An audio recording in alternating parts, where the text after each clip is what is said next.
Sometimes we could be too hard on ourselves. These are 3 signs you are above average. More than half of Americans would struggle to pay for a $1,000 emergency using money they already have. According to Bankrate's 2024 Emergency Savings Report, 56% either could not cover that expense from savings or would have to borrow, use a credit card, or make another financial sacrifice to do it. Think about what that actually means. A transmission repair, a furnace breaking in winter, an unexpected medical bill. A single comma in your bank account becomes the difference between inconvenience and debt. Hey, I'm Brian, and I spend way too much time thinking about the numbers hiding behind everyday money decisions. And here's what surprised me most. Many people who believe they're financially behind are quietly doing far better than they realize, simply because they're comparing themselves to the wrong people. We'll walk through the data, the psychology, and the numbers that reveal where you actually stand. If you enjoy calm, research-driven breakdowns like this, consider subscribing. By the end, you may discover that the financial habits you thought were merely average are anything but. Imagine watching a football game where the scoreboard counted only flashy plays instead of points. One team would look spectacular while quietly losing. That is remarkably close to how most people measure wealth. The visible scoreboard is easy to see. The new luxury sport utility vehicle, the remodeled kitchen, the international vacations, the expensive watch. Social media gives those things perfect lighting. The invisible scoreboard is much harder to notice.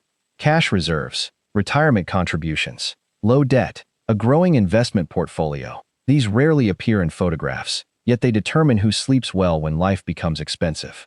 The uncomfortable truth is that many people have mistaken visible spending for financial success.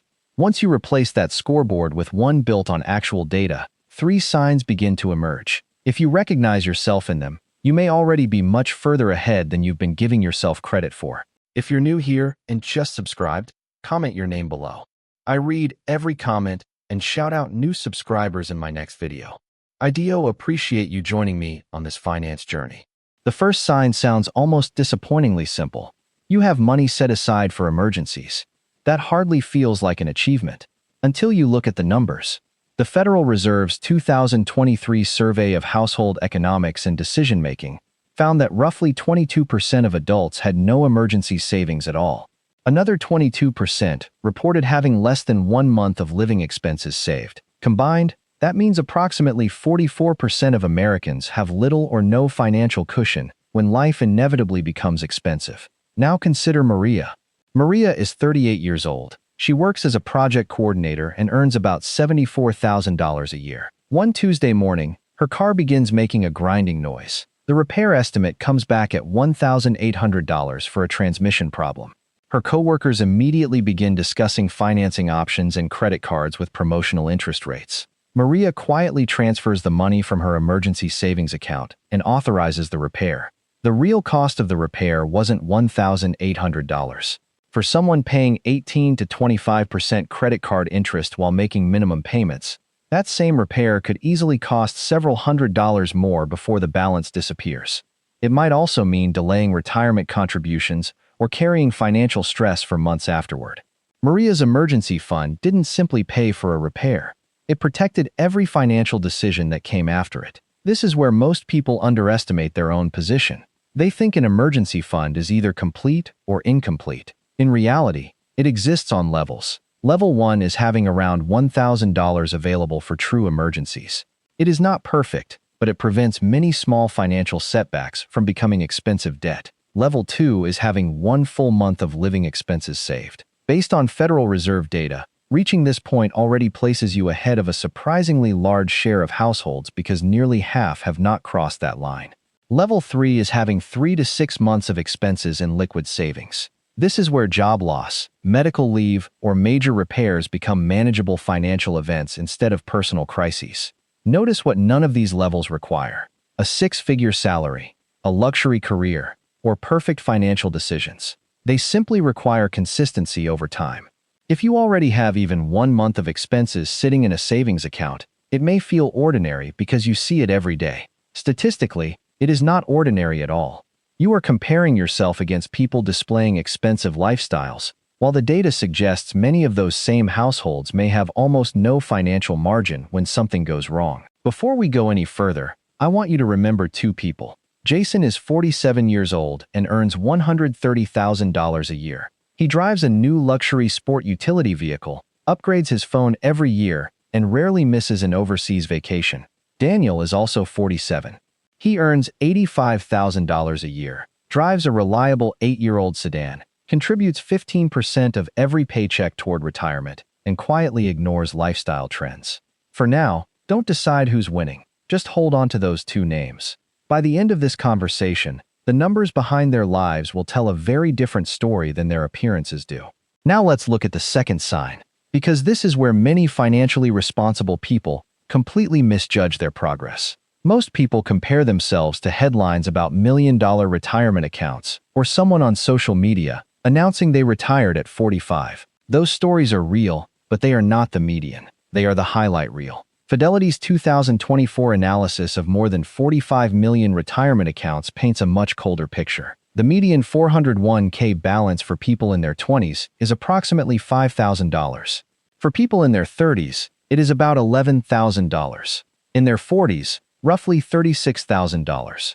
By their 50s, the median balance is approximately $60,000. Those aren't opinions. They are actual account balances belonging to millions of workers. Now run the math. One of the simplest retirement guidelines is the 4% withdrawal rule. It suggests that a diversified portfolio can often support annual withdrawals of about 4% over a long retirement, although individual circumstances vary.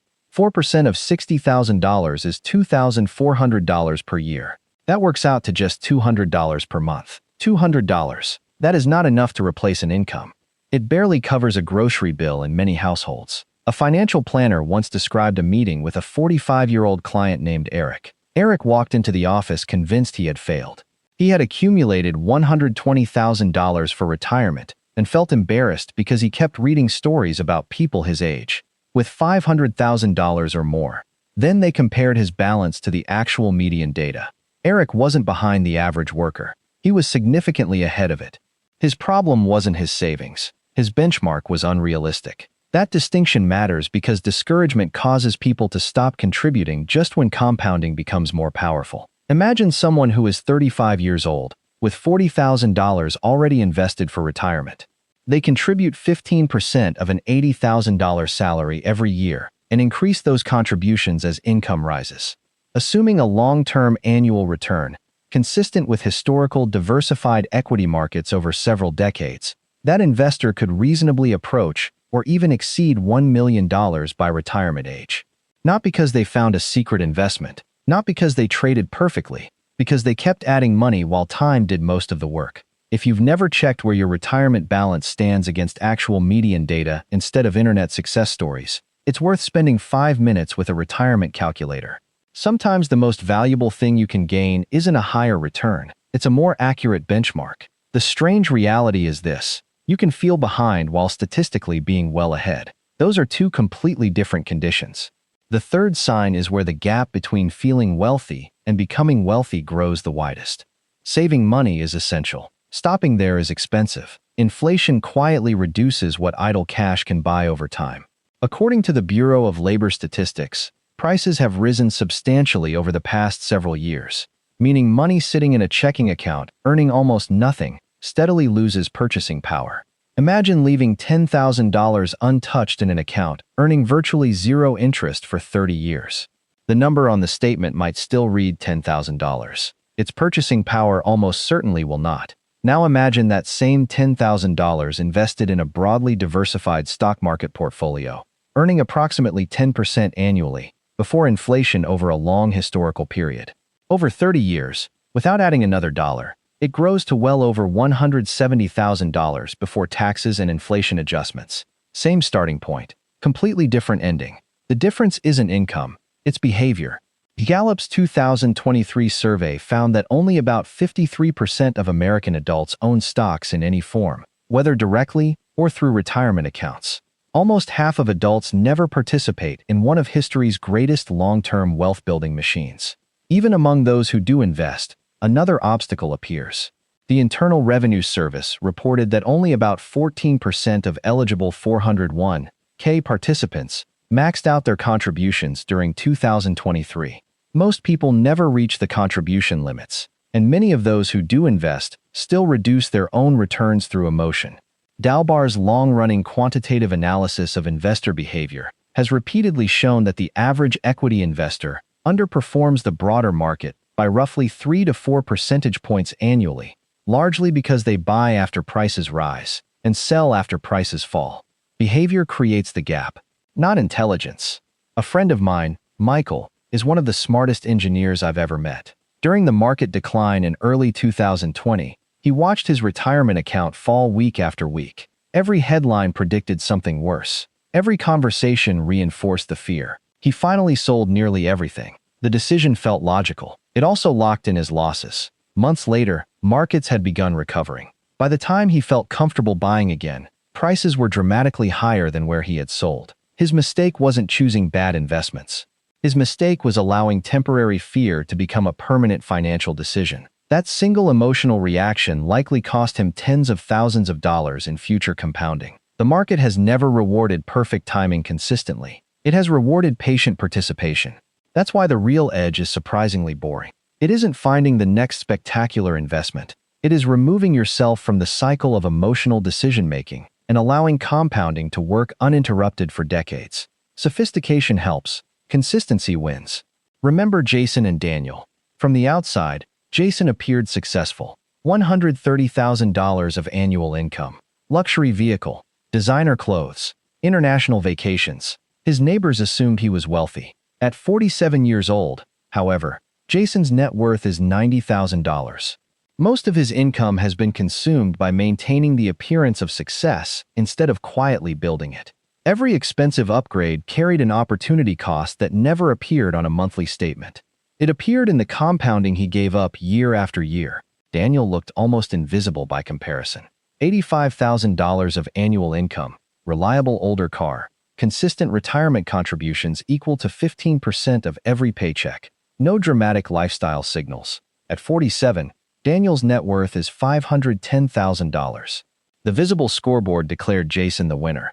The invisible scoreboard wasn't even close. Surveys regularly show that Americans believe they need well over $1 million to retire comfortably, while actual median retirement balances remain a fraction of that according to Fidelity's account data. Expectations have drifted far away from reality, making ordinary financial discipline feel inadequate even when it is producing exceptional results. Appearance and wealth are no longer moving together. In many cases, they're moving in opposite directions. Here's the practical test. This week, calculate your actual net worth.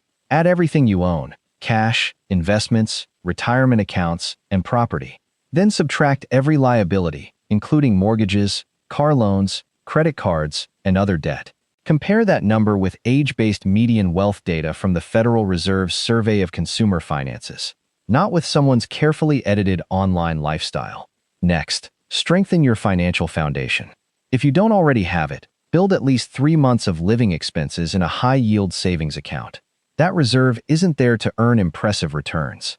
It's there to prevent one expensive surprise from disrupting every other financial goal. Finally, automate your investing. Schedule contributions to your retirement and investment accounts for every payday.